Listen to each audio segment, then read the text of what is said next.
The night was still, the kind of stillness that presses on your chest and makes each breath feel like a scream.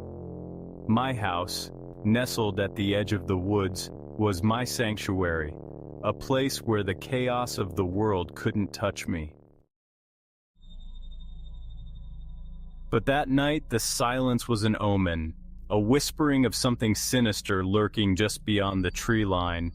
I was in the living room, curled up on the couch with a book, the only sound the occasional rustle of pages. The clock ticked past midnight when I heard it, a faint, almost imperceptible scratch at the door. I froze, my heart skipping a beat. My first thought was that it was a branch, a stray cat, or maybe even the wind. But the sound came again, more insistent this time, a deliberate scraping that sent chills down my spine. I placed the book down, the silence now oppressive. Slowly, I got up and tiptoed to the door, peering through the peephole. Darkness stared back at me. I felt a creeping dread, but tried to shake it off. Mustering my courage, I turned the lock and opened the door a crack. There was no one there. I exhaled a shaky breath, feeling a mix of relief and foolishness. As I started to close the door, a strong hand shot out of the darkness and gripped the edge, slamming it open with a force that sent me sprawling backward. My heart pounded as a figure stepped into the dim light of the hallway. He was tall and dressed in black, a ski mask covering his face. The intruder's eyes were cold, lifeless. He said nothing, just stood there, his presence alone a violation of my safe haven. I scrambled to my feet and backed away, my mind racing for an escape plan. "Who are you? What do you want?" I stammered, trying to keep the fear out of my voice. He remained silent, advancing with a slow, menacing grace.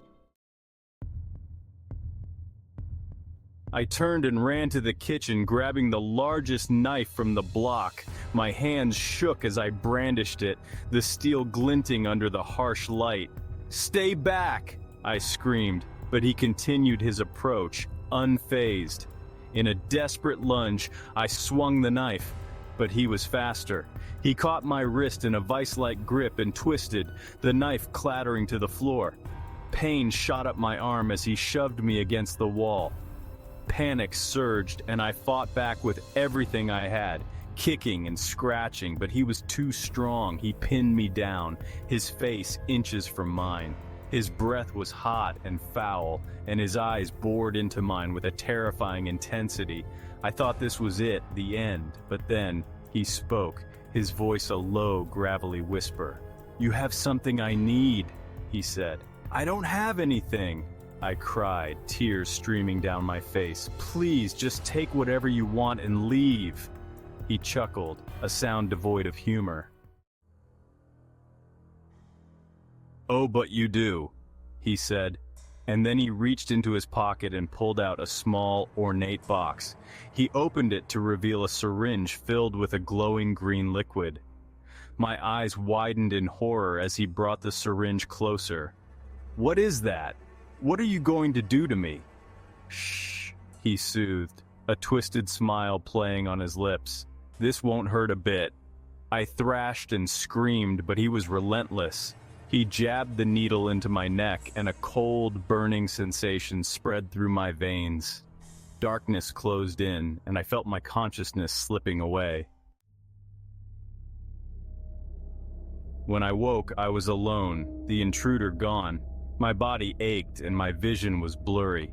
I stumbled to the bathroom and looked in the mirror. My reflection stared back, but it wasn't me.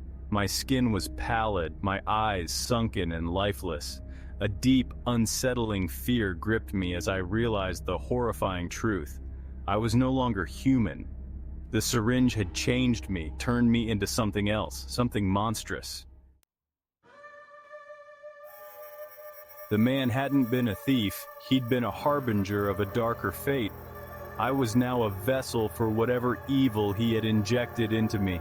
As I stared into the mirror, a sinister voice echoed in my mind, a voice that wasn't my own. "Welcome," It said, "You are now one of us." The invasion wasn't just of my home, it was of my very soul, and there was no escaping it.